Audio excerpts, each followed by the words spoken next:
Hello friends, welcome back to my YouTube channel. So friends, आज हम पढ़ने जा रहे हैं ground state of helium atom by variation method. ठीक है, ये टॉपिक भी बहुत ज़्यादा इम्पोर्टेंट है क्योंकि एग्ज़ाम में यहाँ से भी एक क्वेश्चन बन ही जाता है, या हाइड्रोजन एटम के लिए या तो हीलियम एटम के लिए। ठीक है, तो आज हम हीलियम एटम के लिए फाइंड करने जा रहे हैं वेरिएशन मेथड से। तो जो बोल रहा है कि helium atom consist of two electron and nucleus with two protons and two neutrons. So हमें पता है कि जो हीलियम एटम के पास होते हैं टू इलेक्ट्रॉन होते हैं, ठीक है, और उसके पास दो प्रोटॉन है तो और दो ही न्यूट्रॉन होते हैं। सो इसका जो हमारे पास जेड होता है, मतलब जेड मतलब जो उसकी एटॉमिक नंबर होता है, ठीक है, वो दो होता है। तो हमें दो जो हमारा Z is equal to two है, तो हम आगे चल के उसके लिए उसके ऊपर वेरिएशन मेथड लगाएंगे और वहाँ से इसकी ग्राउंड स्टेट निकालेंगे। तो यहाँ से हम लिख लेते हैं कि Hamiltonian is equal to minus h cut square over two m, ठीक है, डेल्टा डेल स्क्वेयर, ठीक है, वन, फिर एज इट इज़ सिमिलर, ठीक है, सिमिलर टू के लिए, ठीक है, उसके बाद minus two e square over four pi e naught r one, ठीक है, मैं बताऊंगा कि आर वन क्या है, सब कुछ बताऊंगा। उसके बाद two e square over four pi e naught r two plus e two square over four pi e naught r one to.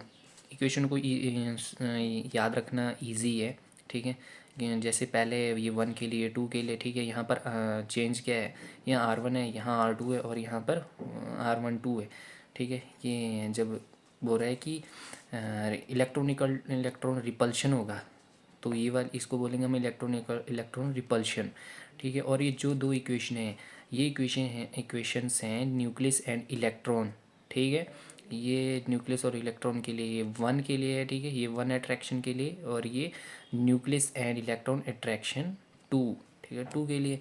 और ये जी वाली जो इक्वेशन है, ये वाली इक्वेशन है kinetic energy of electron two, और ये जो फर्स्ट वाली है kinetic energy of electron one. ठीक है, और एच हमारा हैमिल्टोनियन है। तो उसके बाद हम क्या करते हैं कि हम एक ट्रायल वेव फंक्शन मान लेते हैं।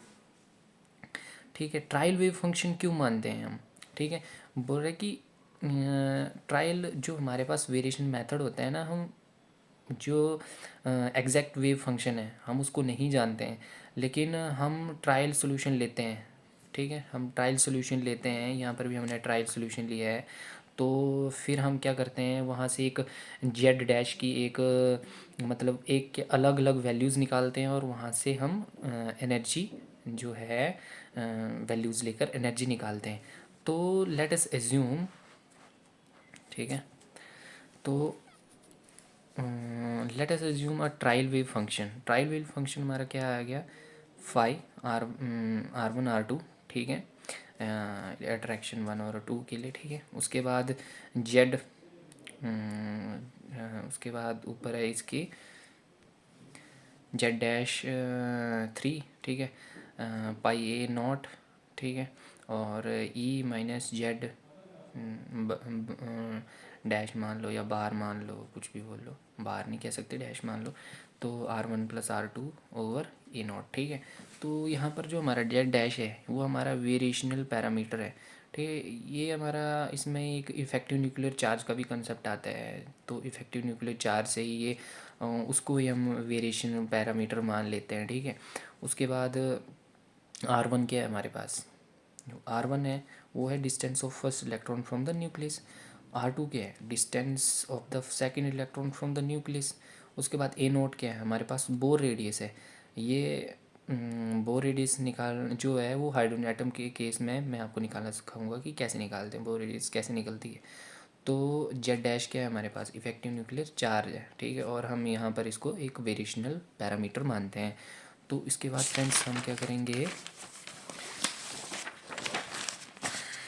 इसके बाद हम जो हमारे पास ई जेड है, ठीक है, ई जेड डैश है, ठीक है, यही जो है इस एंड में जाकर इसी से हम जो अपनी एनर्जी है, ठीक है, वो निकालेंगे।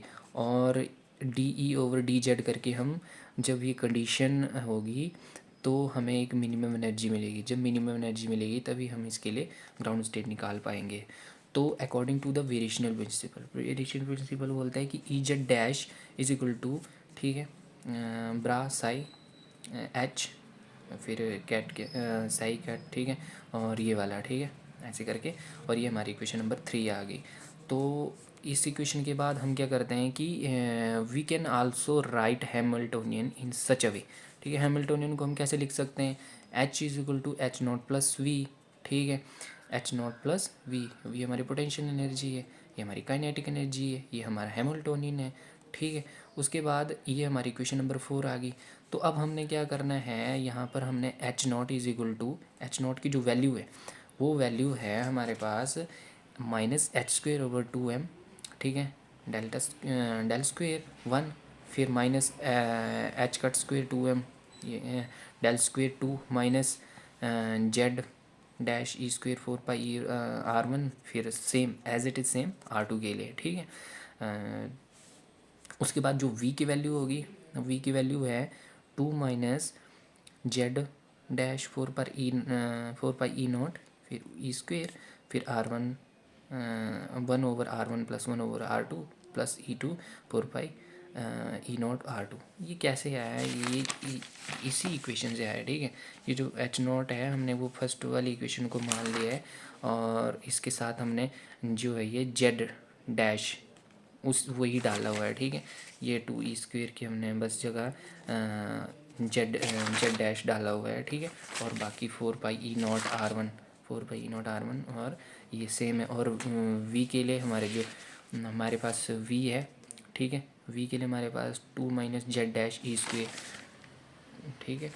और ये, और यहाँ से बस मतलब इस इक्वेशन में से ये वाली चीज़ हमने जो E² है इसको जेड मान लिया, ठीक है।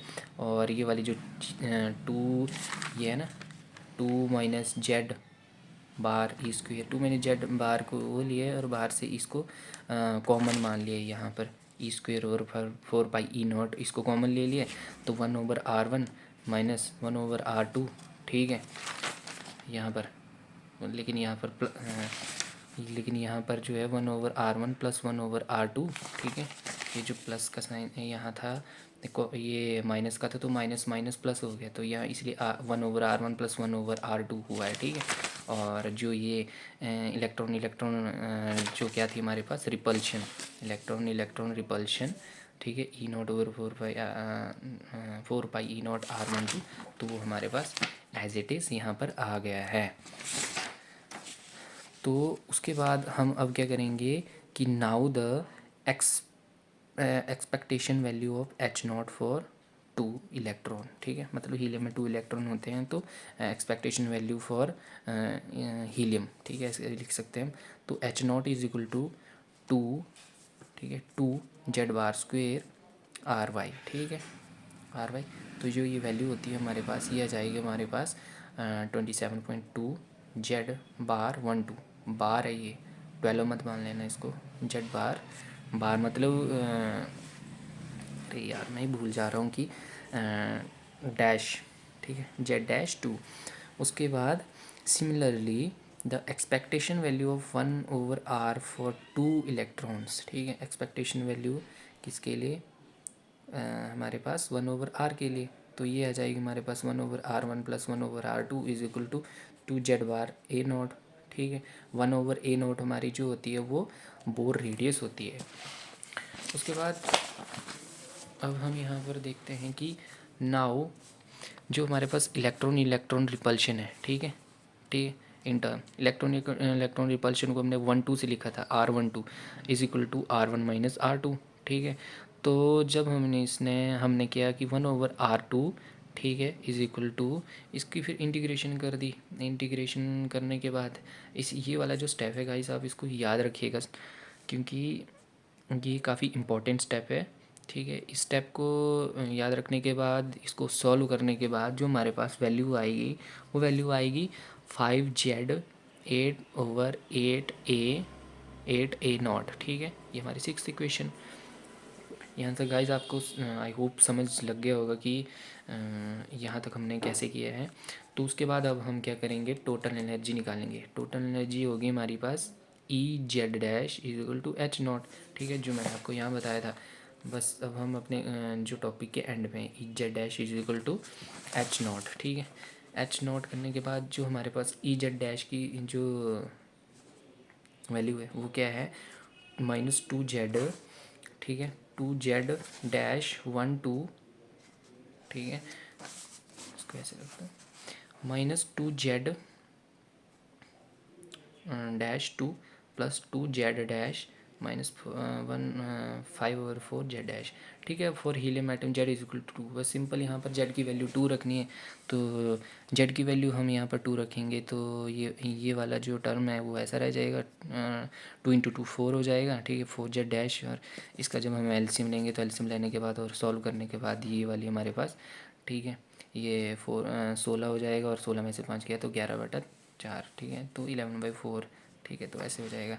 सो but we write the standard form, ठीक है, स्टैंडर्ड फॉर्म हम इसको कैसे लिखेंगे, E Z dash is equal to Z dash 2 minus 2z dash plus 5/8 dash, ठीक है। फिर हमने ये लिख दिया, इसको लिखने के बाद फिर से हम जेड की जो वैल्यू है वो 2 पुट करेंगे। 2 पुट करने के बाद हमारे पास एक और वैल्यू निकलेगी। एक वैल्यू तो हमारे पास इक्वेशन ये आई, ठीक है, एक इक्वेशन ये आई, दूसरी इक्वेशन हमारे पास ये वाली आएगी। तो ये वाली दोनों इक्वेशन काफ़ी इंपॉर्टेंट है।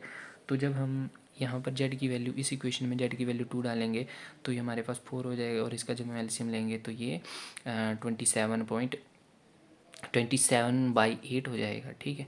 और जब ये इक्वेशन ऐसी बन जाएगी तो इसके बाद जो हमारा नेक्स्ट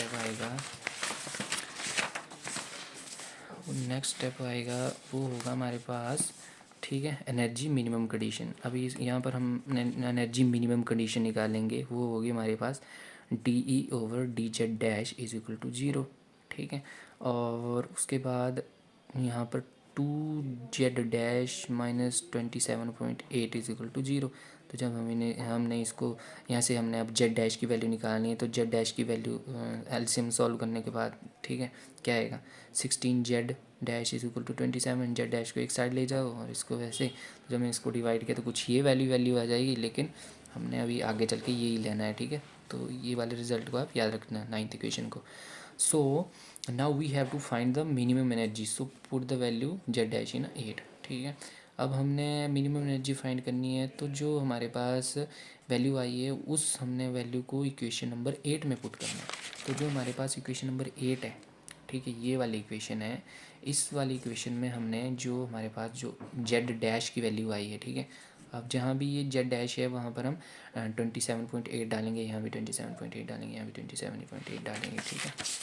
हमारे पास क्योंकि वैल्यू आई है 27.8 नहीं, 27.16, सॉरी, माफ़ कीजिएगा, 27.16, ठीक है। तो जब हम यहाँ पर वैल्यूज़ पुट करते हैं तो जो हमारे पास ई की वैल्यू आएगी, मिनिमम एनर्जी आएगी, वो आएगी -2.8477, ठीक है। तो वी नो 1 हर्ट्री, ठीक है, ये यूनिट है इसकी, 1 हर्ट्री की जो वैल्यू होती है वो होती है 27.2 इलेक्ट्रॉन वोल्ट। तो मिनिमम एनर्जी इसको इसके साथ मल्टीप्लाई करने के बाद जो आएगा हमारे पास 27.5 इलेक्ट्रॉन वोल्ट। तो यही जो हमारे पास एक्सपेरिमेंटल वैल्यू होती है हीलियम एटम के लिए, वो यही होती है लगभग -28.975 इलेक्ट्रॉन वोल्ट। तो गाइस ये था ground state for helium atom through variational method, जो काफ़ी इंपॉर्टेंट है, आपके एग्ज़ाम में पूछ लेता है। तो इसको आप एक बार मतलब वीडियो को पॉज करके दोबारा से समझने की कोशिश कीजिए कि कैसे किया हुआ है, क्योंकि ये काफ़ी इजी है और एग्ज़ाम में ये क्वेश्चन आ जाता है। तो बाय फ्रेंड्स, मिलते हैं नेक्स्ट वीडियो में। अगर आपको वीडियो अच्छी लगती है तो कमेंट कर दीजिए कि और वीडियो को लाइक करना मत भूलिएगा।